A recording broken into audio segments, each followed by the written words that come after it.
જય માતાજી મિત્રો, તો આપણા રણજીત રાવળ બ્લોગમાં આપનું સ્વાગત છે। તો મિત્રો, આજે આપણે રવિવાર છે, રવિવારની રજા હતી, તો આપણે ખાટલો ભરવાનું કામ લીધું છે। તો તમે મારા બ્લોગમાં જોડાયેલા રહેજો, તો તમને હું ખાટલા ભરતા શીખવાડું। તો જુઓ, આપણે આ રીતે પહેલાં પાંગોટ ગોથી લઈએ।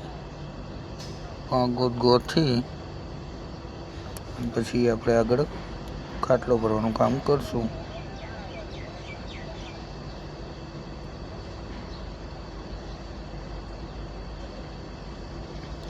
મિત્રો, મારા બ્લોગ કેવા લાગે છે એ કમેન્ટમાં જરૂર કહેતા રહેજો, અને કમેન્ટ જરૂર કરજો। મારી ચેનલને સબસ્ક્રાઈબ ના કરી હોય તો કરી લેજો।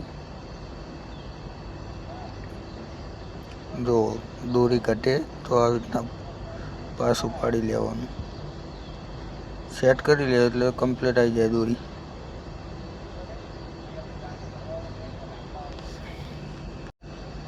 અને અમારી ચેનલમાં કોઈ નવા આવ્યા હોય તો જરૂરથી કોમેન્ટ કરજો, અને તમે કયા ગામથી બોલો કોમેન્ટ કરો છો એ લખજો, અને જય માતાજી લખવાનું જરૂરથી ના ભૂલતા।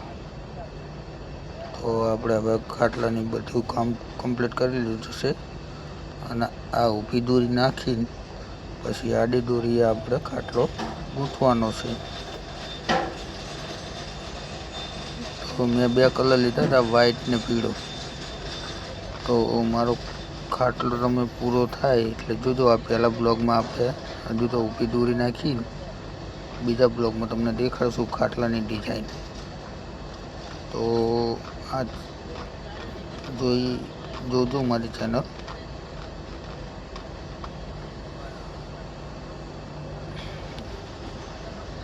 ઊભી દોરી નાખીને પછી આપણે ડિઝાઇન કરશું, અને કમેન્ટમાં જરૂર કહેજો કે કેવી કેવી ડિઝાઇન કરવી।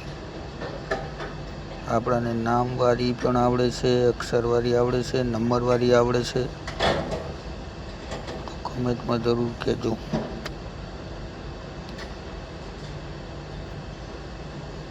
અને કોઈને આવા ખાટલા ભરાવા હોય તો એ કમેન્ટમાં કહેજો મને।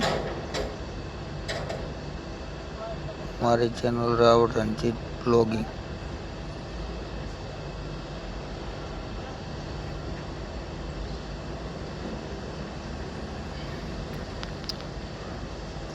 મિત્રો, તો આપણે ઊભી દોરી હવે નાખી લઈએ ફટાફટ, અને પછી તમને દેખાડીએ આગળ।